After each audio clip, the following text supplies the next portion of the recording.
Hello friends, ఎలా ఉన్నారు? మనిషి చరిత్ర చాలా విస్తారంగా ఉంటుంది.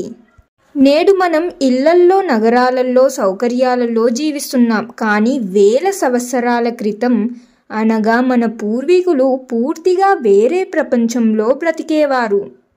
వారు జీవించే విధానం, ఆహారం, గృహం, భాష ఇవన్నీ మనం ఊహించిన దానికంటే ఎంతో భిన్నంగా ఉండేవి. ఈరోజు మనం ఆది మానవులు ఎలా కనిపించేవారు, ఎలా జీవించేవారు, ఏం తినేవారు, ఏ సమస్యలను ఎదుర్కొనేవారు, ఇలాంటి అన్నిటినీ సింపుల్గా మరియు క్లియర్గా అర్థమయ్యేలా తెలుసుకుందాం పదండి. ముందుగా ఆది మానవులు ఎక్కడ నివసించేవారు అంటే, ఆది మానవులకు ఇల్లు అనే భావన లేదు. వారు అడవుల్లో తిరుగుతూ రాత్రి పండుకునేందుకు ఏ గుహ సేఫ్గా కనిపిస్తే అక్కడ ఆగేవారు. ఆది మానవులు దృఢమైన శరీరం కలిగి ఉండేవారు. వారి శరీరాలపై దట్టమైన రోమాలు అనగా వెంట్రుకలు ఉండేవి. ఎందుకంటే అప్పట్లో బట్టలు అనగా దుస్తులు అందుబాటులో ఉండేవి కావు. కాబట్టి ఆ రోమాలే చలి నుండి రక్షణనిచ్చేవి. పర్మనెంట్ హౌస్, గ్రామం, సిటీ ఇవన్నీ అప్పట్లో లేవు. వారు ఎక్కువగా నదుల దగ్గర నివసించేవారు. ఎందుకంటే జీవించడానికి నీరు చాలా ముఖ్యమైనది. చిన్న చిన్న గుంపులుగా అనగా 10 నుంచి 20 మంది కలిసి జీవించేవారు. ఈ గుంపే వాళ్ళ కుటుంబం రక్షణ బలం. వారి ఆహారం ఎలా ఉండేది అనేది ఇప్పుడు తెలుసుకుందాం. ఆది మానవులకు రోజు ముఖ్య బాధ్యత ఆహారం సంపాదించడం. ఏది దొరికితే అది తినే జీవనం. వారు అడవిలో దొరికే పండ్లు, ఆకులు, చెట్ల వేర్లు తినేవారు. చిన్న జంతువులను వేటాడి మాంసం దొరికితే అది వారికి ఆ రోజు పండుగ. అగ్ని కనుగొనక ముందు మాంసాన్ని అలాగే తినేవారు. అగ్ని వచ్చిన తర్వాత ఆహారం వండి తినడం మొదలయ్యింది. అప్పట్లో అడవులు ప్రమాదకరంగా ఉండటంతో వేట అంటే ప్రాణాంతకం. వేట విఫలమైతే ఆకలి అనే పెద్ద సమస్య ఉండేది. ఇక కమ్యూనికేషన్ దగ్గరికి వస్తే, భాష అప్పట్లో పూర్తి రూపంలో లేదు. ఆది మానవులు పదాలతో కాదు, శబ్దాలు, చేతులతో సంకేతాలు, ముఖభినయాలను వాడేవారు. అనగా అఫ్, ఓహో, లాంటి సౌండ్స్ ద్వారా వారు ఒకరినొకరు సందేశం పంపేవారు. చేతులతో సైగలు చేసుకుంటూ మాట్లాడుకునేవారు. ప్రమాదం వచ్చినప్పుడు పెద్ద పెద్ద కేకలు వేయడం వాళ్లకు సాధారణ పద్ధతి.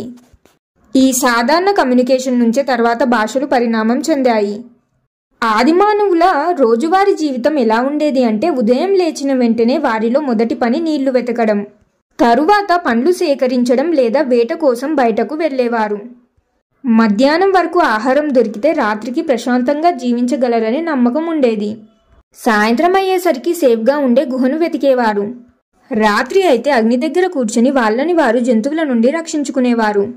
వారికి జీవితం అంటే పూర్తిగా బ్రతకడమే లక్ష్యంగా ఉండేది.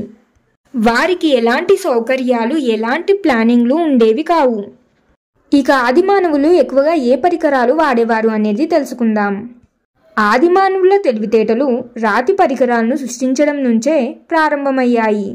రాళ్లను ఒకదానితో ఒకటి కొట్టి పదునైన ముక్కలుగా మార్చి వాటిని కత్తుల్లాగా వాడేవారు.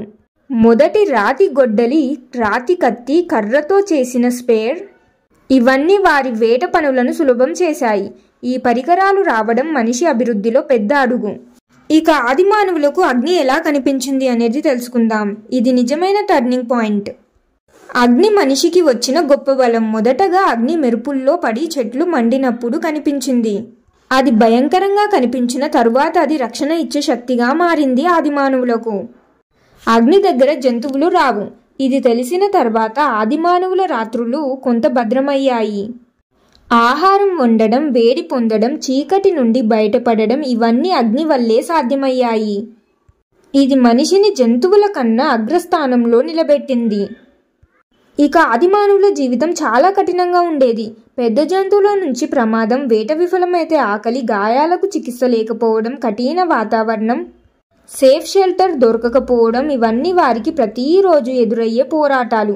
ప్రతిరోజు బ్రతకడానికి ఒక యుద్ధం లాంటి జీవనం గడిపేవారు. కాలక్రమేణా హోమో సపియన్స్ అంటే ఆధునిక మనిషి పుట్టాడు. అనగా ఆలోచన, ప్లానింగు, గుంపుగా కలిసి పనిచేయడం, పరికరాలు తయారు చేయడం ఇవన్నీ మనిషిని ఇతర జీవుల కంటే ప్రత్యేకంగా చేశాయి. ఇదే మనిషి నాగరికతకు ఆరంభం. ఇలా మెల్లమెల్లగా ఆది మానవులు కాలక్రమేణా అభివృద్ధి చెందుతూ నేటి ఆధునిక మానవులుగా మారారు. ఎర్లీ హ్యూమన్స్ నుంచి మోడర్న్ హ్యూమన్స్గా. మార్పు ఒకసారిగా జరగలేదు, ఇది లక్షల సంవత్సరాల పాటు జరిగిన పరిణామ ప్రక్రియ. ముందు ఆది మానవులు, తరువాత హోమో ఎరెక్టస్, దాని తర్వాత హోమో సపియన్స్. ఇలా రూపం, తెలివి, జీవనశైలి మెల్లగా మారుతూ వచ్చింది. ఈ విధంగా ఆది మానవులు వేల ఏళ్ల పాటు పరిణామం చెందుతూ నేటి మానవుల స్థాయికి చేరుకున్నారు. చూశారు కదా ఫ్రెండ్స్, ఆదిమానవుల జీవితం పూర్తిగా సర్వైవల్ అనగా జీవన పోరాటం మీద ఆధారపడి ఉండేది. మనిషి నేడు ఉన్న స్థితి చూసుకుంటే వేల సంవత్సరాల క్రితం ఉన్న జీవితం నమ్మలేని విధంగా కఠినంగా ఉండేది. కానీ అదే కఠిన జీవితం మనిషిని తెలివిగా, బలంగా అభివృద్ధి చెందేలా చేసింది. ఆదిమానవుల జీవితాన్ని చూస్తే ఒక నిజం స్పష్టంగా కనిపిస్తుంది. అప్పట్లో మనిషి బ్రతకడానికి ప్రతిరోజు పోరాడాల్సి వచ్చేది. ఆహారం దొరకకపోతే ఆకలితో పడుకునేవారు. సేఫ్ గుహ దొరకకపోతే చీకటిలో జంతువుల భయంతో వణికేవారు.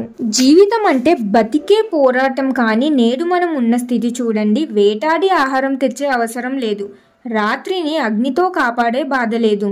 ఒక క్లిక్తో ఏది కావాలన్నా మన ముందుంటుంది. అప్పట్లో మనిషి జీవించడానికి ఎంత కష్టపడ్డాడో ఈరోజు మనం విలాసంగా జీవించడానికి అవకాశాలు అద్భుతంగా ఉన్నాయి.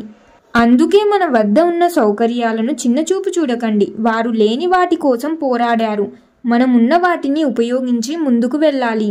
వారి జీవితం మనకొక మాట చెబుతుంది, అవకాశాలు వచ్చినప్పుడు వృధా చేయొద్దు. ఇవి మన పూర్వీకులు అప్పుడు కలగన్నా కూడా కాని విలాసాలు. అనగా వారు ఎంత కలగన్నా కూడా మనలాంటి జీవితం వారికి దొరికేది కాదు. నేటిలాగా ఇల్లు, భోజనం, సౌకర్యాలు, టెక్నాలజీ ఇవన్నీ వారి ఊహలకు కూడా అందని అద్భుతాలు. వారు బ్రతకడానికి రోజు పోరాడేవారు. ఇప్పుడు మనకి ఎన్నో సౌకర్యాలు ఉన్నాయి, ఎన్నో టెక్నాలజీస్ ఉన్నాయి. మనకి ఏమి కావాలన్నా కూడా ఫోన్లోనే అన్ని సమాధానాలు దొరుకుతున్నాయి. కావున మీకు కావాలనుకున్న విజయాల గురించి మీరు కొంచెం కష్టపడి ముందుకెళితే మరియు ఈ టెక్నాలజీని సరిగ్గా ఉపయోగించుకుంటే ఎన్నో విజయాలు మీ సొంతమవుతాయి. నేను చెప్పేది ఒకటే, మనకు వచ్చిన ఈ అవకాశాలను అస్సలు చిన్నచూపు చూడొద్దు. సంతోషంగా బ్రతకండి, ధైర్యంగా ముందుకు వెళ్ళండి. ఇలాంటి జీవితం కోసం వారు కలలు కన్నారు. మనకు ఇప్పుడు నిజంగా కళ్ళ ముందే ఉంది. కావున ప్రతి క్షణాన్ని సంతోషంగా గడపండి. ప్రతి సమయాన్ని కష్టంగా కాకుండా ఇష్టంగా గడపండి. అప్పుడు జీవితం చాలా ఆనందంగా మారుతుంది. ఈరోజు మీరు సక్సెస్ కోసం పడే ప్రతి కష్టం రేపటి రోజున అద్భుతమైన విజయాలను ఇస్తుంది.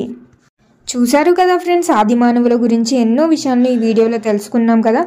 ఈ వీడియో చూసిన తర్వాత మీ అభిప్రాయం ఏమిటి అనేది కామెంట్స్లో తెలియజేయండి. ఈ వీడియో ఇన్ఫర్మేటివ్గా అనిపిస్తే మీకు నచ్చితే లైక్ చేయండి. ఇంకెన్నో మంచి వీడియోస్ కోసం ఇప్పుడే మన ఛానల్ని తప్పకుండా సబ్స్క్రైబ్ చేయండి. ఇంకొక మంచి వీడియోతో మళ్ళీ కలుద్దాం. ధన్యవాదాలు.